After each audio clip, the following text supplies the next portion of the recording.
طبعا الورش دي بقى ليها كلام كتير جدا لانها فيها عدد والات. المفروض ان انا يعني عشان أأمن نفسي من العدد والالات ديت لازم ان انا أأمن نفسي من اول الطالب، من اول لابس ايه، عشان ما يبقاش لابس ساعة او لابس خاتم او لابس في هدوم فضفاضة، عشان خاطر ما فيش. لان ايه علاقتي ما بيني وبين المكنة؟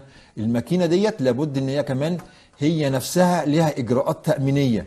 لو في مثلا منشار يبقى لازم الجراب بتاع المنشار يكون راكب، لو هو ديسك، لو هو اسطوانة تقطيع او حاجة يبقى لازم الغطا بتاعها يكون راكب، التوصيلات الكهربائية بتاعتها. الكهرباء عموما هي مدير عام المخاطر كلها. فلما نيجي نتكلم عن الورش، بنتكلم عن الورش ان علاقة الطالب بالماكينة ديت لابد ان هي تكون تحت السيطرة، لان المخاطر الكامنة داخل الماكينة كتير جدا، ما بين مخاطر كهرباء او مخاطر تقطيع او مخاطر لحام